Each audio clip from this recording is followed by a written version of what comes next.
Continuamos a conversa com o Dr. João Leitão, da Universidade da Beira Interior, para perspectivar o futuro desta região e, nomeadamente, da Covilhã. Assista a esta conversa.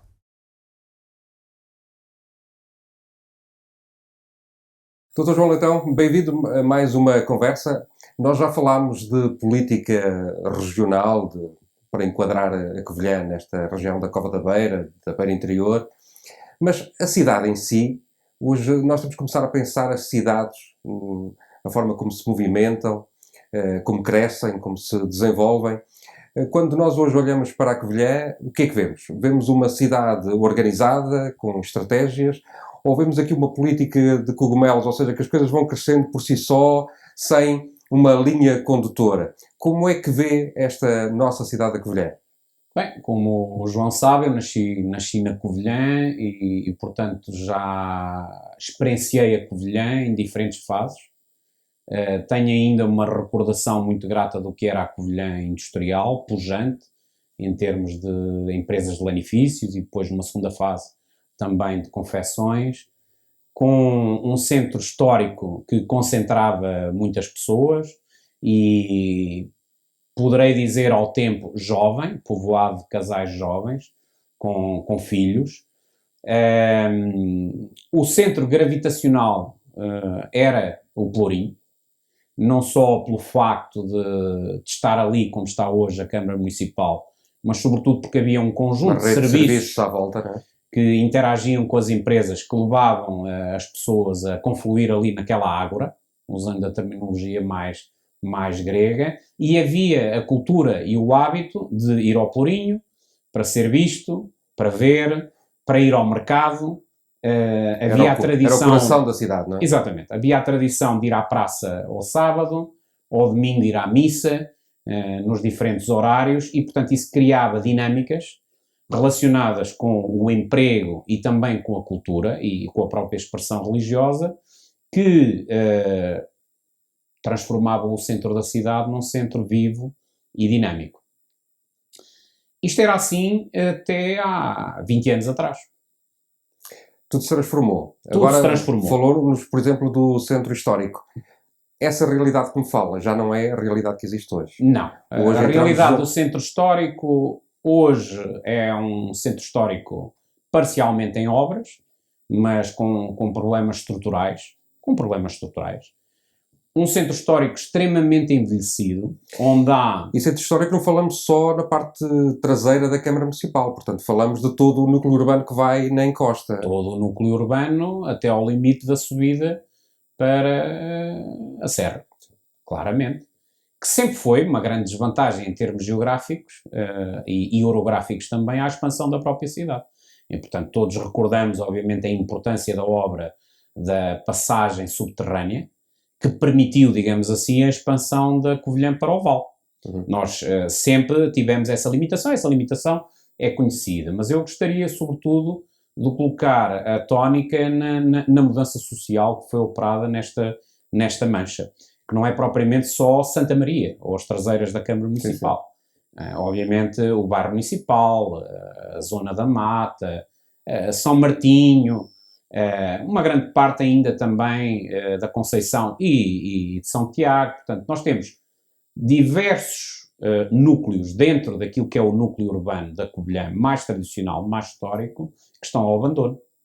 Tem havido nos últimos anos um redobrado interesse em fazer algum investimento, a iniciativa privada tem tomado a dianteira, felizmente, não é?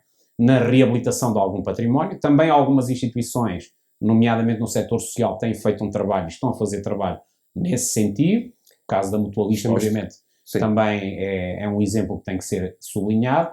E esse conjunto de infraestruturas é muito importante para manter vivo este centro urbano. São algumas âncoras que ainda vão subsistindo. São algumas âncoras, mas temos, por exemplo, um comércio tradicional, embora com algumas amostras de renovação e até de inovação, mas temos um comércio tradicional que não compara com aquilo que existia há 30 anos.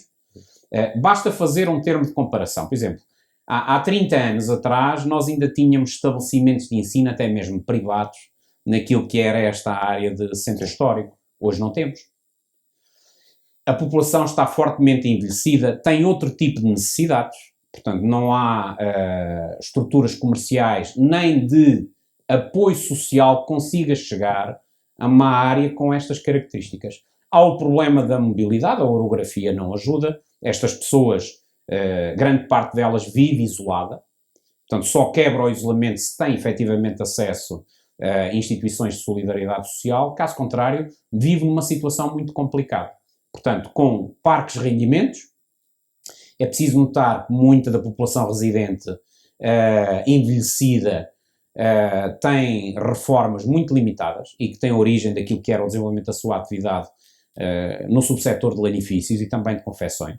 Portanto, há aqui necessidades sociais para as quais devemos olhar e é uma comunidade que coexiste com uma comunidade jovem, mas extremamente móvel e que passa 3 a 4 dias e, atenção, passa cada vez menos meses, 3 a 4 dias por semana e cada vez menos meses por ano na cidade da Covilhã.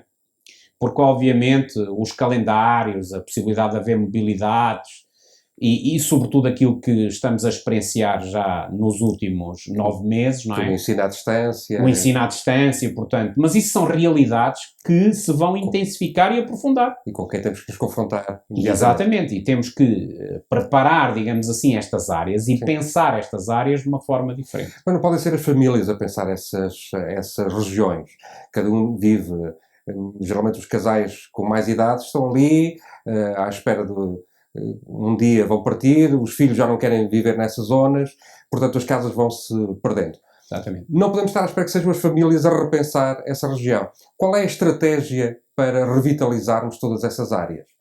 Há estratégias que são conhecidas. Eu vou falar de algumas que falharam e que, em certa medida, têm tido aqui alguns ecos de réplica nos últimos anos. É moda. É moda, por exemplo, criar centros criativos. Algumas réplicas já chegam atrasadas, não é? Porque já desfasadas. Eu, aliás, vou tentar explicar isto com um exemplo americano, porque, de facto, aconteceu, por exemplo, nos Estados Unidos, e alguns dos estudos que Richard de Flórida tem vindo a desenvolver mostram isto. Há uma primeira fase de aposta em comunidades criativas nos centros históricos, e depois essa aposta nas comunidades e nas atividades ligadas à criatividade acabam por intensificar aquilo que ele chama de gentrificação, porque aprofunda a exclusão de pequenos grupos de idosos, grupos dos próprios criativos, grupos de marginais, grupos de criminosos, nessas áreas urbanas. Nada daquilo que era a motivação. A motivação era efetivamente fazer ressurgir essas áreas como novos corações inovados, de alguma forma revisitados, até com outros conteúdos funcionais. Ou seja, está-se a trazer gente para esses núcleos, mas não é gente que fica, que solidifica aquele núcleo e que não urbano. vai garantir a médio e longo prazo que efetivamente vamos ter a ocupação saudável e sustentável dessas áreas. Mas essa é a fase que estamos agora na Covilhã. Um pouco essa a fase que estamos a experimentar. Embora quando nos dizem que a solução para essa zona, por exemplo, é a arte urbana, é esses tais núcleos criativos... Como refiro, é melhor ter arte urbana do que não ter arte urbana. Agora, era importante ter, por exemplo, repartições públicas, era importante no centro histórico, mas a ocupar diferentes espaços, que garantisse fluxo de pessoas.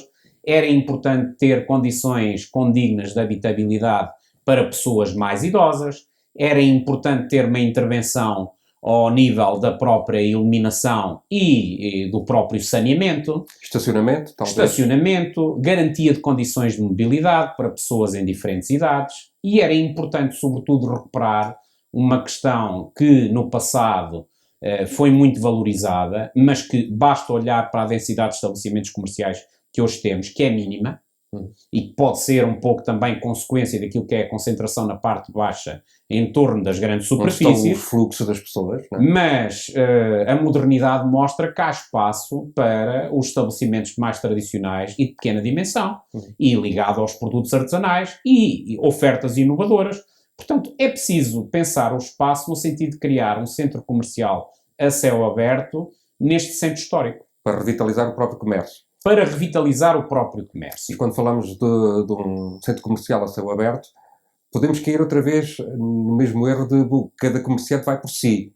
Cada comerciante desenvolve o seu negócio. Não, isso tinha que ser como numa unidade de um centro comercial, uma unidade de gestão com regras próprias que todos estejam de acordo. É um modelo de gestão que é necessário para esse espaço. Exatamente, aquilo que o Porque João se eu refere. estiver num centro comercial, há regras. Há horários definidos. Há regras, há pressários, há condições de acesso, há condições de permanência no espaço, há negociações de marcas, Sim. ou de insígnias, ou de cadeias que podem, evidentemente, e devem Ou de focos ser de negociadas atração. em conjunto. Claro. Exatamente. A questão Focos de que- atração e também, se me permite, é assim, não é suficiente organizar festas temáticas ou em termos pontuais. É preciso ter uma calendarização em termos contínuos da animação cultural e social dessas artérias. Garantir Sim. que elas efetivamente têm uma continuidade ao longo do tempo e não necessariamente, como acontece aqui, por arrasto daquilo que sejam as festividades do Natal ou da passagem de ano ou até mesmo do Carnaval da Neve. Preciso ter outro tipo de continuidade nessas ações, em articulação com aquilo que seja a estratégia, obviamente, de turismo. Mas quando eu vou, por exemplo, para um centro comercial, eu vou sabendo quais são as regras. A questão aqui coloca-se ao contrário, é tentar fazer um centro comercial quando os lojistas já lá estão, os comerciantes já lá estão. E isso às vezes é mais difícil de consertar uma estratégia comum. Eu aí só tenho uma constatação a fazer. Lamentavelmente temos alguns lojistas, mas não temos assim em tão grande número. Se nós compararmos aquilo que era a vitalidade comercial do centro histórico da Covilhã de há 30 anos atrás com a atualidade, nós temos de facto muitos espaços que não estão ocupados e que necessariamente poderiam passar por uma articulação não só entre os próprios comerciantes que já estão lá presentes, como as próprias associações representativas do comércio e também, obviamente, da indústria, não esquecer esse pormenor, não é? E depois, em articulação com o município, tentar criar o tal modelo de gestão que permita ter uma continuidade no percurso de instalação e de exploração comercial dessas entidades, mas onde, necessariamente, o município, a meu ver, deve envolver-se na partilha de risco. E deve criar condições para que a atratividade desse espaço seja reforçada. E tenha uma palavra a dizer no tipo de estabelecimento a ter ali. Claramente, porque, caso contrário, e sabemos disso, acontece também em muitos centros históricos por esse país fora, teremos necessariamente estes centros históricos transformados, não tenho nada contra, mas, obviamente, não seria a minha preferência. Poderão ser transformados em aglomerados étnicos de determinado tipo de estabelecimento. Com produtos que estão perfeitamente homogeneizados, estão descaracterizados em relação àquilo que é a oferta cultural, regional, artesanal, que nós podemos perfeitamente aqui organizar. Nós temos uma rede de comércio distribuída pela cidade. Só que a cidade, neste momento, são quase 2 cidades. Temos aqui o Pelourinho, que cria uma área gravitacional em torno da Câmara Municipal, mas depois temos a chamada zona da ANIL. Esta cidade partiu-se ao meio? Houve aqui opções, do ponto de vista urbanístico, que justificam essa divisão. Uma delas tem a ver com o TCT. E outra tem a ver com o modelo de estacionamento que foi selecionado para o centro da cidade. Mas essa é uma divisão física. Depois não tem que haver uma política que torne homogénea esta cidade? Ela não é, se me permite, João, não é só física. Ela é também uma divisão mental. Porque há, de facto, o povo que vive na parte alta da cidade e há o povo que vive na dita parte nova da cidade. É que é completamente diferente. Portanto, essa divisão física e mental, ela tem que ser trabalhada. E para isso, lá está, eu penso que o município poderia também trabalhar em conjunto com a própria universidade para encontrar soluções de criar novos fluxos de pessoas, inclusive pessoas jovens e outro tipo de profissionais que possam trazer outras dinâmicas ao centro da cidade. Então, a Covilhã diz-me que está um pouco a perder a sua identidade, está a ficar um pouco descaracterizada, está dividida. Como é que nós podemos olhar para a identidade da Covilhã? O que é hoje a Covilhã? A Covilhã, para mim, é uma cidade universitária, claramente. E esse posicionamento devia ser assumido. E com alguma estranheza, noto, em termos históricos, de que a universidade foi sempre tida como um corpo estranho na cidade. E isso não pode acontecer, não pode continuar a acontecer. Portanto, eu acho que a nova equipa executiva do município da Covilhã deverá, de alguma forma, fazer uma auscultação muito direta e muito profissional àquilo que são as necessidades da universidade. E pensar a cidade num conceito ampliado de cidade-universidade. Mas verdadeiramente, aliás, nós temos um plano de expansão da universidade datado de 1978. E, portanto, o primeiro reitor desta universidade, o professor Passos Morgado, idealizou um campus universitário a céu aberto, onde estas vias estreitas de acesso ao polo central da universidade era para serem preenchidas com casas de comércio, casas de habitação, espaços verdes. A área que é o anfiteatro natural de expansão da Rotunda do Rato estava pensada para ser um grande jardim botânico, que é um projeto que eu acho extraordinariamente importante que alguém um dia abrace. Porque isso é um elemento distintivo da cidade e é um elemento natural. Pode trazer mais qualidade de vida, melhor qualidade do ar, ainda melhor qualidade do ar, biodiversidade, poderá ter consequências nas próprias condições climatéricas que a gente possa sentir aqui em termos locais e vai ser um fator de atratividade no futuro. E, portanto, tem que haver a coragem de repensar a cidade na dimensão da universidade, atendendo às necessidades da universidade. Porque a universidade tem necessidades e a universidade quer crescer. E a universidade tem espaço para crescer. Mas aquilo que tem acontecido ao longo das décadas foi sempre uma afirmação da universidade na cidade onde está localizada. Mas uma afirmação por ela própria. Por ela própria, exatamente. De forma autónoma. Não foi ajudada, não foi estimulada nesse sentido. Não teve politicamente não conforto? Não teve esse apoio político. Houve, na fase que eu estava agora a descrever, uma certa convivência entre aquilo que era a ideia da universidade e a própria ideia de reconstrução e expansão da cidade, mas isso não teve continuidade. E era bom, não tem problema nenhum em regressarmos ao passado a esse nível. Era bom, penso eu, regressar há cerca de 40 anos atrás, retomar essas boas ideias e transformar a cidade da Covilhã numa cidade-universidade. Mas o que é que falhou na comunicação entre a cidade e a universidade? Estamos a falar de lideranças dos dois projetos? São as pessoas, são as lideranças, são os protagonismos, quer dizer, eu até poderia aqui contar algumas histórias em relação a algumas experiências. Já era uma grande história. Já era uma grande história, mas então não é essa a minha motivação. Temos que recentrar a universidade dentro da cidade, mesmo até em termos físicos? A cidade deve incentivar a universidade ao crescimento e deve, junto daquilo que venha a ser também a nova equipa de governo da universidade, perceber quais são as necessidades e que tipo de incentivo o próprio município pode gerar através da preparação de candidaturas que, na componente física do espaço da cidade, permitam a universidade crescer.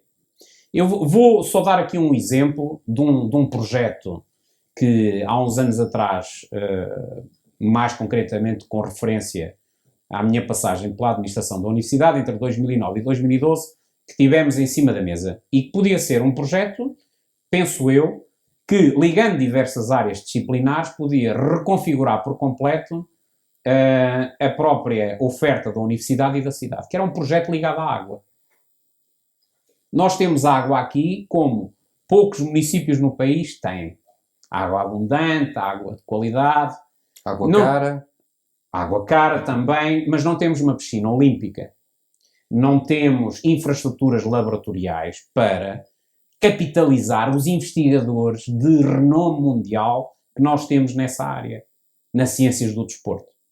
E onde podemos perfeitamente casar de forma feliz com investigadores que temos na área da economia, na área da gestão, na área das ciências da saúde, na área da biotecnologia, na área das ciências farmacêuticas. Agora, para isso, é necessário um investimento. E físico, numa infraestrutura. Mas isso tem que ter uma visão, tem que ter uma estratégia. Tem que ter algo, permite-me, João, só dizer, tem que ter algo que se integre perfeitamente no espaço natural que nós temos aqui. Nós aqui temos uma encosta privilegiada, temos a água, como eu volto a dizer, temos a qualidade do ar e temos algo por concretizar, que é criar um conjunto de infraestruturas desportivas que permitam explorar a vantagem natural que nós temos aqui de média altitude. E, portanto, se for necessário identificar casos, eu posso já dar casos aqui, vários, que inclusive eu já tive a oportunidade de visitar, por exemplo, na Suíça, em Maglingen, onde na encosta, a uma altitude inferior àquela a que está localizada a Covilhã, há um centro multidisciplinar onde as diferentes seleções suíças se preparam. Em conjugação com um polo avançado da Universidade de Zurique. Portanto, nós estamos a tirar partido de ser também uma cidade de montanha. E das condições naturais. E, voltando um pouquinho atrás na nossa conversa, aquilo que é o capital de conhecimento que a universidade pode aportar. E, portanto, tem que haver aqui um canal de comunicação contínuo.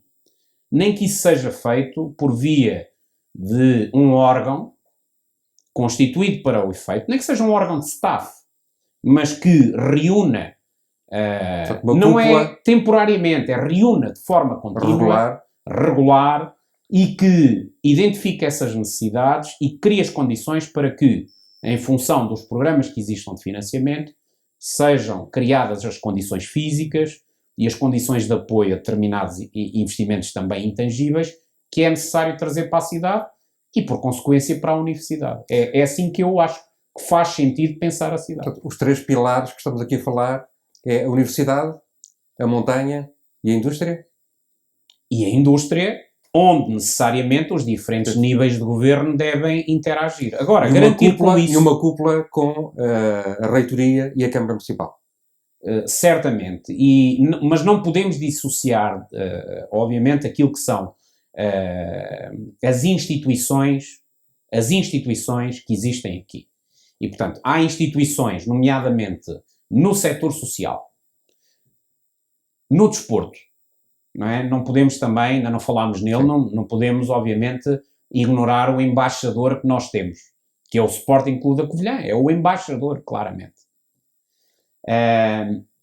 Esse tipo de instituição é para ser também integrada e auscultada e perceber o que é que se pode fazer a esse nível também. O Covilhã precisa também de um suporte económico que lhe advém do crescimento económico da cidade, porque senão estará sempre limitado num futebol que é cada vez mais caro. Com certeza, mas a própria dimensão de formação de jovens e a transferência de conhecimento que possa ser feita a partir da universidade e que já é feita hoje, mas que podia ser aprofundada, merecia também ser pensada.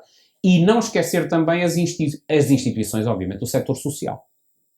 Não é? Portanto, essa cúpula deve ser bem trabalhada, deve ser bem articulada, no sentido de que possam atender-se às diferentes necessidades específicas da cidade em função daquilo que seja o desígnio maior, que é posicionar a cidade com outro nível de reconhecimento.